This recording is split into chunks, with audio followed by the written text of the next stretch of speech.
Bonjour à toutes. Aujourd'hui, je voulais partager avec vous mes réflexions à propos de la question suivante. Qu'est-ce qu'une grande femme ?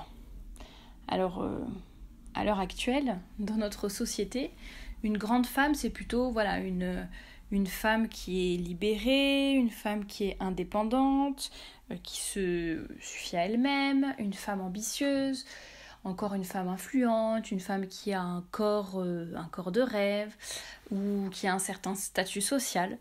La liste pourrait être longue, mais on va dire que c'est plutôt les choses auxquelles on pense lorsque l'on parle d'une grande femme à l'heure actuelle. Mais aujourd'hui, je voulais un peu vous livrer ma propre interprétation de ce qu'est, ou en tout cas de ce qu'est à mes yeux, une grande femme. Alors évidemment, c'est vraiment une réflexion qui est 100% personnelle.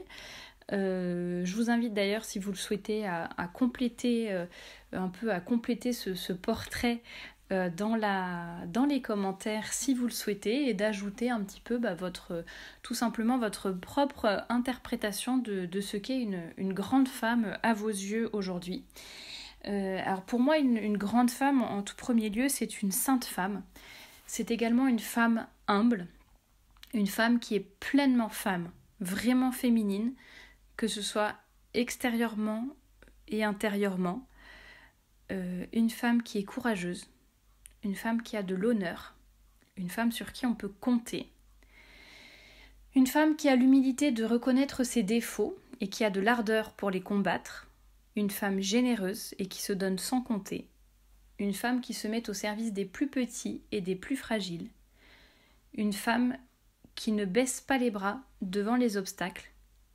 Une femme qui n'a pas peur de travailler dans l'ombre sans forcément beaucoup de reconnaissance, un peu comme une petite fée qui vient embellir et faciliter le quotidien sans forcément d'action éclatante, mais en tout cas avec un certain rayonnement et un sens du service qui se donne sans compter. Une femme qui fait face aux adversités de la vie sans baisser les bras. Une femme qui sait s'arrêter pour prier, pour parler à Dieu, pour se confier à lui et aller en quelque sorte au devant de ses désirs, disons être réceptive à la volonté de Dieu. Une femme élégante et décente. Une femme loyale.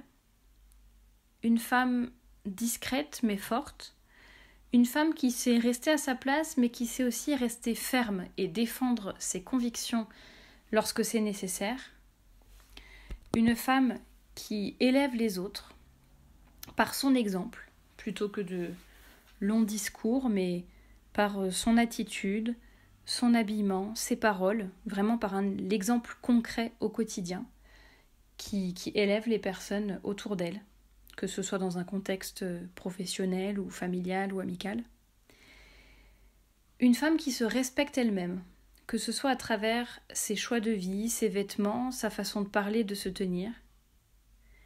Une femme qui ne se laisse pas diminuer par les autres. Une femme qui accepte sa singularité avec ses forces et ses faiblesses. Une femme qui accepte d'être aidée, complétée, soutenue, guidée, mais également une femme qui sait aider, compléter, soutenir et guider. Je dirais vraiment qu'une grande femme, c'est une femme qui a une grande âme.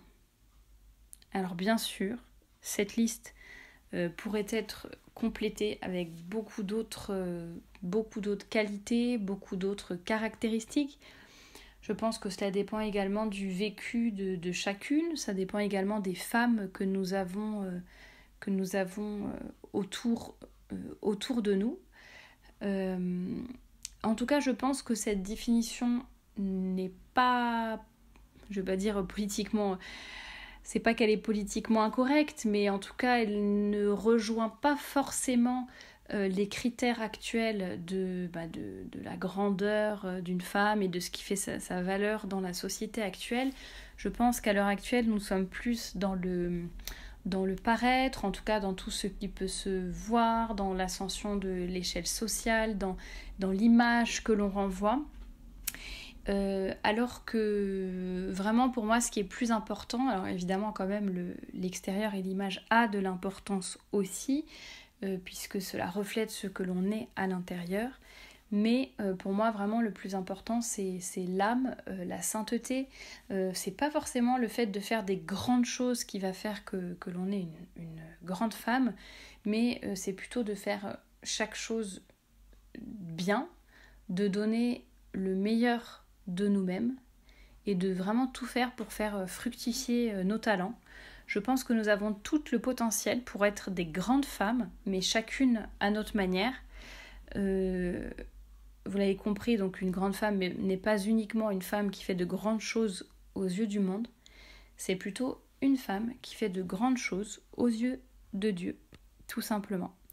Voilà, je vous laisse sur ces petites réflexions. N'hésitez pas, comme je le disais au début de ce podcast, n'hésitez pas à compléter en commentaire avec votre propre interprétation, ce que vous pensez qu'une grande femme est ou devrait être en tout cas. Ça m'intéresse un peu de voir à quoi vous pensez également. Il y a sûrement beaucoup de choses qui peuvent être dites, ça c'était un petit peu mon interprétation personnelle. Mais n'hésitez pas à compléter en commentaire. À la semaine prochaine!